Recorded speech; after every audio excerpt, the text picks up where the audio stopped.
Okay students, तो आज हम ट्वेल्थ क्लास की जो हमारी फर्स्ट यूनिट है फिजिक्स की इलेक्ट्रोस्टैटिक्स ये स्टार्ट करने जा रहे हैं। ठीक है, तो पहले हम देखेंगे इलेक्ट्रोस्टैटिक्स क्या होता है। तो इलेक्ट्रोस्टैटिक्स ये एक ब्रांच है फिजिक्स की जिसके अंदर हम क्या पढ़ते हैं, जिसके अंदर हम इलेक्ट्रो का मतलब होता है चार्ज से और स्टैटिक मतलब रुका हुआ। तो जब हमारा चार्ज रुका हुआ होता है और इससे रिलेटेड जितने भी फिनोमिना होने वाले हैं उन सभी फिनोमिनाज को हम इलेक्ट्रोस्टैटिक्स के अंदर डील करते हैं। जैसे हम देखते हैं कि एक चार्ज होता है वो दूसरे वाले चार्ज के ऊपर फोर्स लगाता है, एक चार्ज का अपना एक फील्ड होता है, इलेक्ट्रिक फील्ड होता है, एक चार्ज के कारण पोटेंशियल भी होता है। ठीक है, पोटेंशियल एनर्जी भी होती है चार्जेस के बीच में। तो इन सभी चीज़ों के बारे में हमको पढ़ना होता है। ठीक है, तो मैं लिख सकता हूँ इसकी definition, electrostatics is the branch of physics that deals with the forces, fields and potentials due to static charges। Static charges मैंने वर्ड यहाँ पे यूज किया है, इसका मतलब है चार्जेस जो है हमारे वो रेस्ट पे हैं, चार्ज हमारा चल नहीं रहा है। ऐसी बात नहीं है कि चार्ज अगर नहीं चलेगा तो ये फिनोमिना शो नहीं होंगे, लेकिन उनके साथ और भी फिनोमिना ऐसे हैं हमारे जो शो हो सकते हैं। ठीक है, लेकिन इलेक्ट्रोस्टैटिक की जब भी बात आएगी तो हम बात करने वाले हैं यहाँ पे इलेक्ट्रोस्टैटिक्स में कि अपना चार्ज क्या है, रुका हुआ है। ठीक है, तो electrostatic is the branch of physics that deals with the forces, fields and potentials due to static charges। ठीक है, तो अब हमने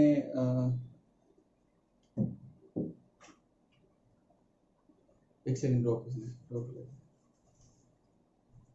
ये मार्कर भी चिकना।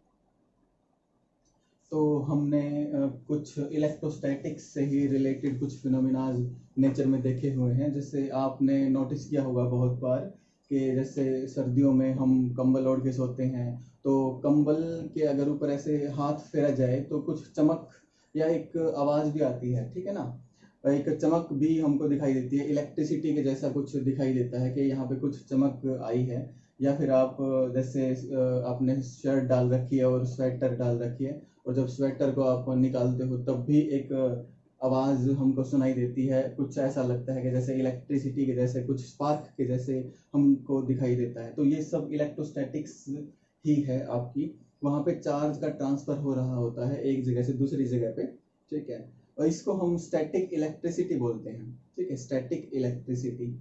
तो एक दो चीज़ें हैं, जैसे इसी से रिलेटेड हमारा एक एक्सपेरिमेंट हुआ, अलग अलग साइंटिस्ट ने अलग अलग एक्सपेरिमेंट करके देखे। ठीक है, तो उन्होंने क्या किया है, इससे पहले मैं आपको एक बार चार्ज की डेफिनेशन और बता देता हूँ। इलेक्ट्रिक चार्ज,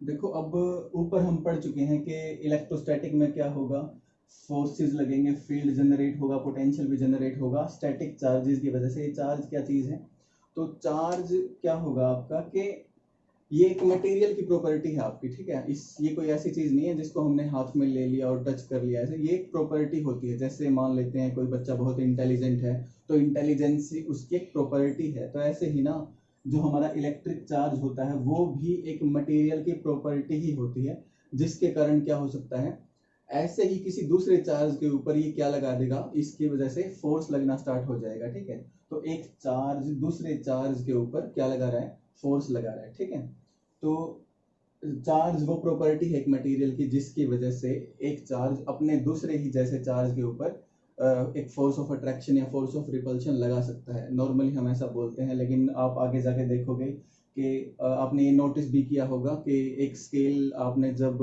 अपने हेयर्स में, सूखे ड्राई हेयर्स में रब किया तो वो जो हमारा स्केल है वो कागज के छोटे छोटे पीसेस को अट्रैक्ट करना स्टार्ट कर देता है। तो कागज के टुकड़ों के ऊपर तो कोई चार्ज नहीं था, वो तो न्यूट्रल होते हैं। ठीक है, लेकिन वो जो स्केल है जो आपने रब किया था, उस रब्ड स्केल के ऊपर कुछ ना कुछ चार्ज आ गया था रबिंग की वजह से, लेकिन हमारा जो पेपर के पीसेस हैं वो आपके न्यूट्रल होते हैं, ठीक है। तो न्यूट्रल के ऊपर भी फोर्स लगा रहा है ये चार्ज्ड ऑब्जेक्ट, ये हमारा स्केल। तो हम इस तरीके से तो नहीं लिख सकते हैं डेफिनेशन, तो इसकी एक अलग से डेफिनेशन बनाते हैं। नॉर्मली हम ऐसा बोलते हैं कि इलेक्ट्रिक चार्ज वो प्रॉपर्टी है मटेरियल की जिसकी वजह से आपका जो चार्ज है वो कुछ फिनोमिना शो करने वाला है, जो कि होंगे इलेक्ट्रिक फिनोमिना और मैग्नेटिक फिनोमिना, ठीक है। आपको पता है इलेक्ट्रिसिटी क्या होती है, चार्ज का चलना ही तो इलेक्ट्रिसिटी है। तो जब चार्ज चलता है तो इलेक्ट्रिसिटी बनती है, और जब चार्ज चलता है तो करंट बनता है, और जब करंट बनता है तो मैग्नेटिज्म बनता है। तो मैं ऐसा बोल सकता हूँ कि इलेक्ट्रिक चार्ज जो है आपकी is the property of material due to which it shows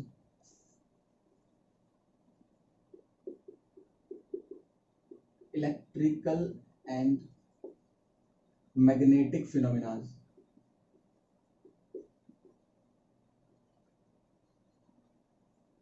तो इलेक्ट्रिक और मैग्नेटिक फिनोमिना ये शो कर सकता है, ऐसी प्रॉपर्टी है किसी मटेरियल के ऊपर, ठीक है। आपको पता है इलेक्ट्रॉन के ऊपर चार्ज होता है, तो इलेक्ट्रॉन की वो प्रॉपर्टी है, और ये इंट्रिंसिक प्रॉपर्टी है। इंट्रिंसिक का मतलब जो इससे कोई छीन नहीं सकता है। इलेक्ट्रॉन के ऊपर चार्ज है तो हमेशा ही रहेगा, हम इससे चार्ज ले नहीं सकते हैं, कि हम ऐसा नहीं कर सकते कि इलेक्ट्रॉन से हम ये प्रॉपर्टी छीन लें, या फिर इलेक्ट्रॉन को हम न्यूट्रल बना दें, या इलेक्ट्रॉन को हम पॉजिटिव चार्ज बना दें, ऐसा नहीं होता है, ठीक है। एक मटेरियल की प्रॉपर्टी है ये, ठीक है।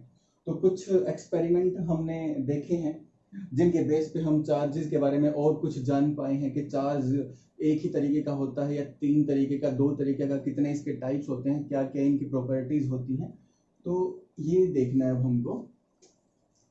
तो इसके अंदर हमने क्या देखा, अलग अलग साइंटिस्ट अलग अलग जगह पे अलग अलग मटेरियल्स के साथ ये एक्सपेरिमेंट कर रहे थे। नॉर्मली जब हमको नेचर में ऐसा दिखाई देता है कि हम दो चीज़ों को रब कर रहे थे, या फिर जब हम अपने स्वेटर को निकाल रहे थे, तो स्वेटर और शर्ट के बीच में रबिंग हो रही थी, और इसी रबिंग के कारण ऐसा कुछ हो रहा था, जो फिनोमेना हमने देखा था, स्पार्क जो बन रही थी। तो रबिंग एक हमको पता चला कि रबिंग की वजह से कुछ ना कुछ चार्ज वगैरह जनरेट हो सकता है, या फिर ये जो प्रॉपर्टी है, चार्ज तो हमने बाद में नाम दिया होगा इसको, तो ये जो भी प्रॉपर्टी हमको दिखाई दे रही है वो कुछ रबिंग के कारण कुछ ऐसा होगा, ठीक है। तो स्टार्टिंग में हमने क्या देखा, स्टार्टिंग में हमने देखा कि एक प्लास्टिक, या फिर मैं ग्लास रोड ले लेता हूँ, ठीक है ना। एक एक्सपेरिमेंट हम कर रहे हैं, तो एक ग्लास रोड हमने ले ली, ये एक ग्लास रोड मैंने मान ली, और इस ग्लास रोड के साथ एक कपड़ा हमने लिया, सिल्क क्लॉथ। तो सिल्क क्लॉथ को कुछ इस तरीके से बना लेते हैं अपन।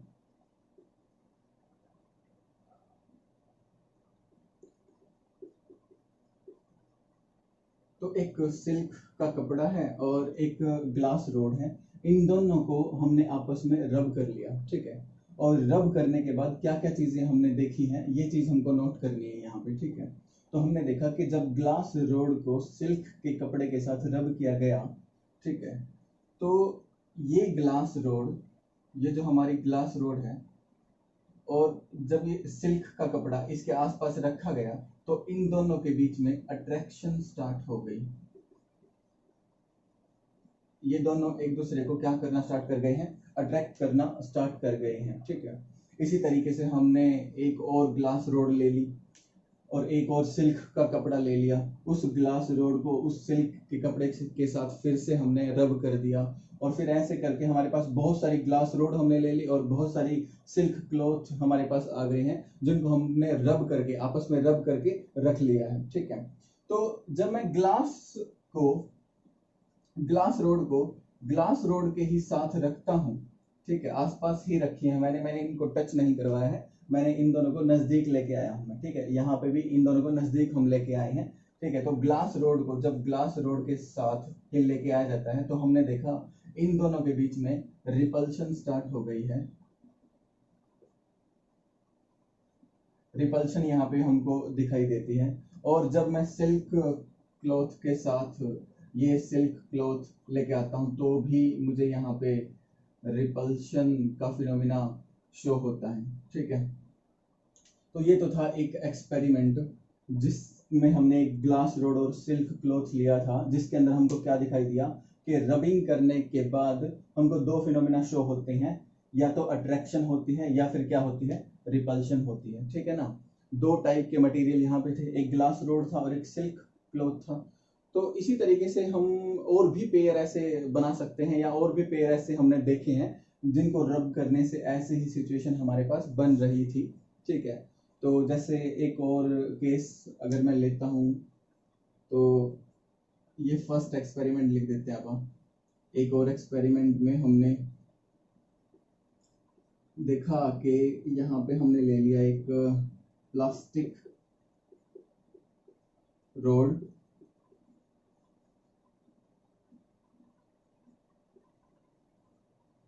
ये, और यहाँ पे इसके साथ कोई फर ले लिया हमने।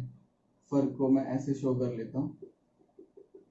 फर आप समझ रहे हो, जैसे कोई कैट है आपके पास, बिल्ली है, उसके जो हेयर्स होते हैं, हेयर्स बोल लो या आप फर बोल लो, एक ही बात है।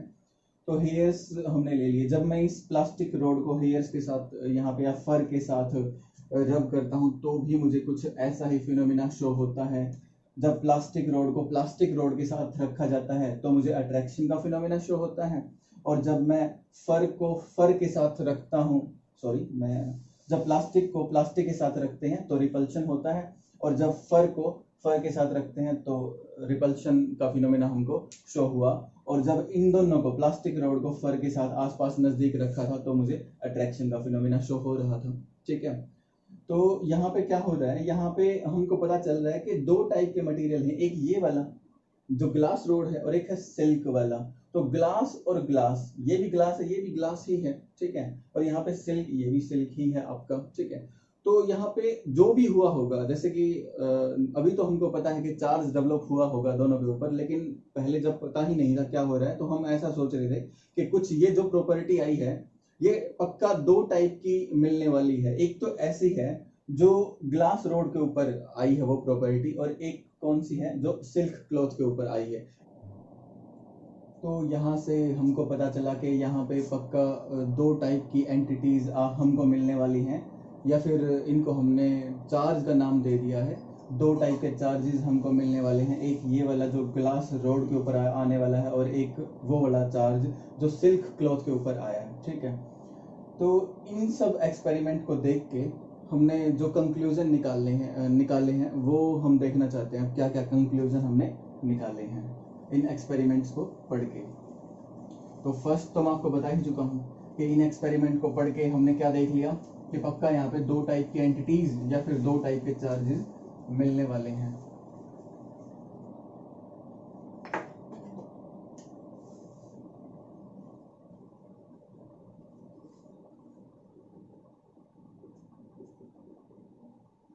There must be two type of charges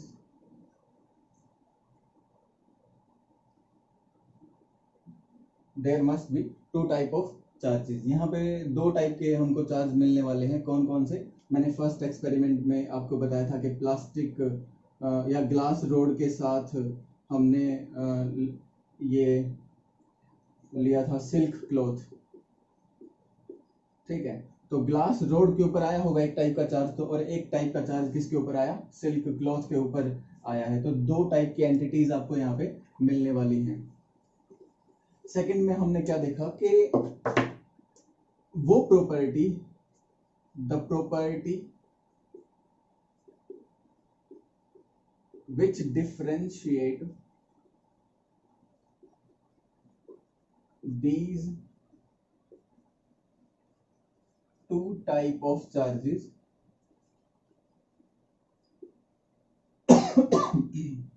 तो वो प्रॉपर्टी जो इन दो टाइप के चार्जेस को डिफरेंशिएट करेगी, अलग अलग करेगी, उस प्रॉपर्टी को हम बोलते हैं polarity of charge. Polarity of charges, तो इसको हम पोलैरिटी ऑफ चार्जेस बोलने वाले हैं। ठीक है। अब थर्ड कंक्लूजन से पहले मैं आपको एक बात और बताता हूँ। इस एक्सपेरिमेंट में हमने क्या देखा कि जब हमने इस ग्लास रोड के साथ ये सिल्क का क्लॉथ लिया था, सिल्क, सिल्क क्लॉथ लिया, तो जब हम इन दोनों को आपस में नजदीक नजदीक रखते थे तो इन दोनों में क्या स्टार्ट हो जाता था, अट्रैक्शन शो हो जाता था। लेकिन हमने क्या किया, हमने इन दोनों को टच करवा दिया, हमने इन दोनों को टच करवा दिया, ठीक है। जैसे इसको इसके साथ इसका कंडक्शन करवा दिया, तो कंडक्शन करवाने के बाद हमने क्या देखा कि जैसे ही ग्लास रोड को सिल्क के साथ हमने कंडक्ट करवाया और दोबारा से जब मैं इनको आसपास नजदीक नजदीक लेके आता हूं तब ये कोई प्रॉपर्टी शो नहीं कर रहे हैं, तब यहाँ पे कोई अट्रैक्शन नहीं, कोई हमको फोर्स नहीं दिखा, ना अट्रैक्शन का ना रिपल्शन का, ठीक है।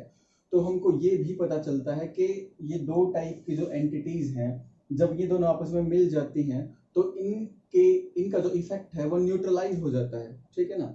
तो हम ये भी एक कंक्लूजन बना सकते हैं कि when the two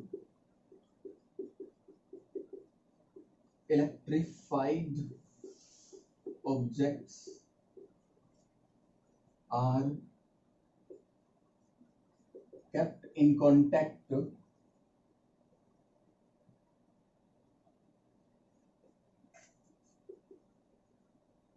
their effect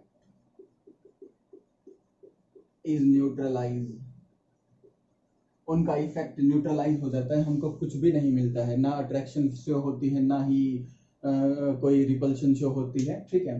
तो इसी प्रॉपर्टी को देख के एक साइंटिस्ट था आपका बेंजामिन फ्रैंकलिन, और उस बेंजामिन फ्रैंकलिन ने इस प्रॉपर्टी को देख के इन चार्जेस को, जो दो टाइप की पोलैरिटी हमको मिलने वाली है चार्जेस की, इसको एक नाम दे दिया था, इन चार्जेस को एक नाम दे दिया था। तो उसने बोला कि एक चार्ज होगा आपका पॉजिटिव और एक चार्ज होगा आपका नेगेटिव। तो चार्जेस का नाम उसने रख दिया है कि एक टाइप के चार्जेस को हम पॉजिटिव चार्ज बोलेंगे और दूसरे टाइप के चार्ज को हम नेगेटिव चार्ज बोलेंगे। ये नाम पॉजिटिव और नेगेटिव क्यों रखे हैं, ये मैथमेटिक्स से आया है ये नाम, क्योंकि आप देख सकते हो कि जब मैं नॉर्मली ऐसा काम या ऐसा फिनोमेना हम मैथ में ही देखते हैं कि दो चीजें आपस में मिली और कुछ भी नहीं मिला हमको। जैसे मैं -3 को अगर +3 में ऐड कर देता हूं तो मुझे क्या मिलता है, तो मुझे 0 मिलता है, कुछ भी नहीं मिला ना, ठीक है। तो इसी तरीके से इसका नाम, इसका नोमेनक्लेचर हुआ है, ठीक है। और फिजिक्स में नॉर्मली आज तक हम ऐसा ही देखते आए हैं कि दो चीज़ों को मिलाते हैं तो तीसरी चीज़ बन जाती थी, ठीक है ना। तो इसी तरीके से इनका नाम हो गया है, बेंजामिन फ्रैंकलिन ने एक को पॉजिटिव और एक को नेगेटिव का नाम दे दिया है, क्योंकि ये कुछ ऐसा ही इफेक्ट शो कर रहे हैं कि इन इलेक्ट्रीफाइड ऑब्जेक्ट्स को, इलेक्ट्रीफाइड का मतलब क्या होता है, जिसके ऊपर चार्ज आ गया है। जैसे हमने रब किया तो रब करने के बाद वो क्या हो गए, चार्ज हो गए, तो इसको हम बोलते हैं इलेक्ट्रीफाइड।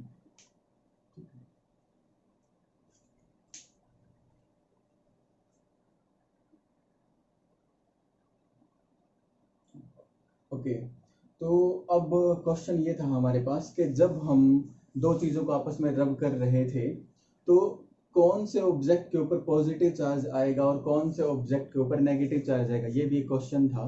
तो इसके लिए हमने क्या देखा कि ये फिनोमिना रबिंग से ऐसा क्या हो गया कि चार्ज आ गया, ऑब्जेक्ट के ऊपर चार्ज आ गया। तो पहले इसके बारे में हमको पता होना चाहिए कि चार्ज आने का बेसिस क्या है। तो ये बेसिस ऐसा है कि जब हमारे पास एक एटम है और इस एटम के चारों तरफ इलेक्ट्रॉन रिवॉल्व कर रहे हैं, ये आपका मटेरियल ए है और ये एक दूसरा मटेरियल, इसका भी ये न्यूक्लियस, और इसके चारों तरफ भी इलेक्ट्रॉन्स क्या कर रहे हैं, रिवॉल्व कर रहे हैं, ठीक है। तो यहाँ पे इस ये वाला इलेक्ट्रॉन इस न्यूक्लियस के साथ बना रहता है, ठीक है। और यहाँ पे एक फोर्स भी होता है, जिस फोर्स की इलेक्ट्रोस्टैटिक फोर्स है, वैसे यहाँ पे पॉजिटिव है, यहाँ पे ये नेगेटिव है, पॉजिटिव नेगेटिव चार्जेस है ना आपके पास, और चार्जेस के बीच में इलेक्ट्रोस्टैटिक फोर्स होता है आपका, आप +1 में भी पढ़ के आए हो, फंडामेंटल फोर्स होता है हमारा इलेक्ट्रोमैग्नेटिक फोर्स। तो इलेक्ट्रोमैग्नेटिक फोर्स है यहाँ पे, उस इलेक्ट्रोमैग्नेटिक फोर्स के कारण ये इलेक्ट्रॉन इस न्यूक्लियस के साथ बना रहता है।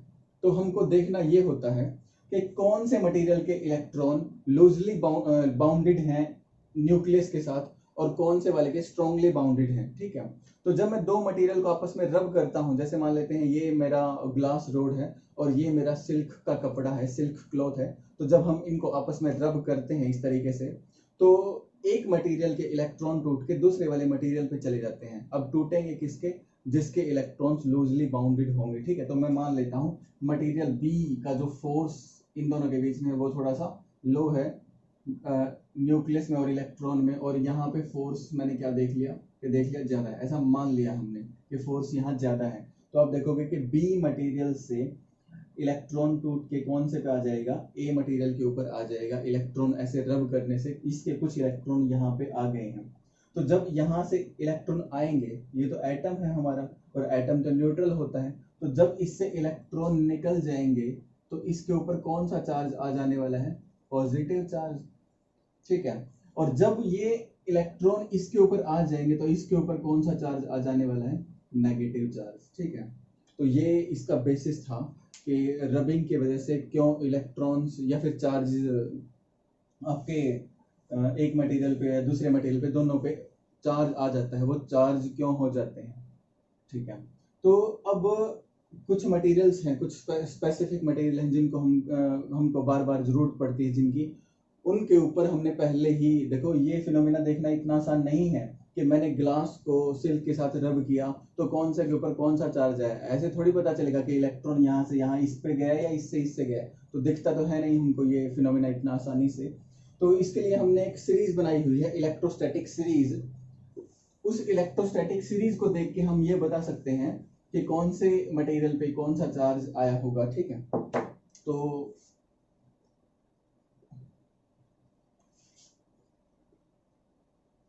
ये इलेक्ट्रोस्टैटिक सीरीज में कुछ मटेरियल्स हैं जो हमने रब करके रखे हुए हैं, हमने रब करके देख लिया है। तो सबसे पहले एक होता है ग्लास,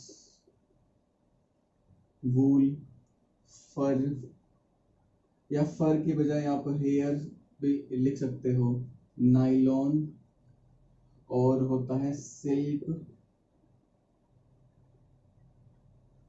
एक होता है इबोनाइट, और एक होता है आपका रबर, ठीक है। सारे मटेरियल तो मैंने नहीं लिखे हैं, मैंने कुछ मेन मटेरियल्स इसमें लिख दिए हैं, ठीक है। तो सबसे ऊपर लिखा है मैंने ग्लास। तो इस सीरीज को आप ऐसे उल्टा पुल्टा नहीं कर सकते हो कि फर आपने ऊपर लिख दिया और ग्लास नीचे लिख दिया, ठीक है ना।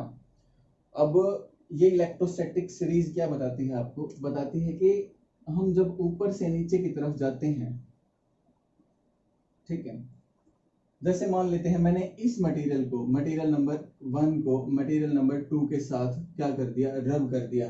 तो जब भी कोई भी दो मटेरियल चुनोगे आप और एक दूसरे को रब करोगे इनमें से, तो जो ऊपर वाला मटेरियल होता है दोनों में से, जो ऊपर लिखा हुआ है उसके ऊपर आता है पॉजिटिव चार्ज,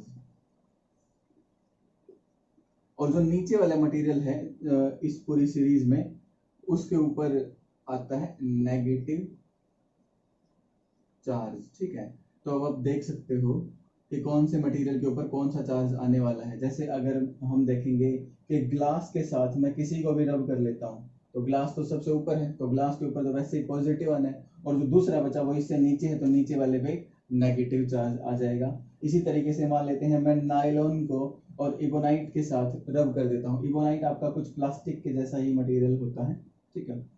तो नाइलॉन का कोई कपड़ा है और उसको मैं इबोनाइट के साथ रब कर देता हूँ, तो नाइलॉन ऊपर आता है सीरीज में, तो ऊपर वाले पे क्या आएगा? पॉजिटिव, और नीचे वाले पे क्या आएगा? नेगेटिव। तो इबोनाइट पे नेगेटिव और नाइलॉन पे पॉजिटिव। तो ये थी आपकी इलेक्ट्रोस्टैटिक सीरीज, ठीक है।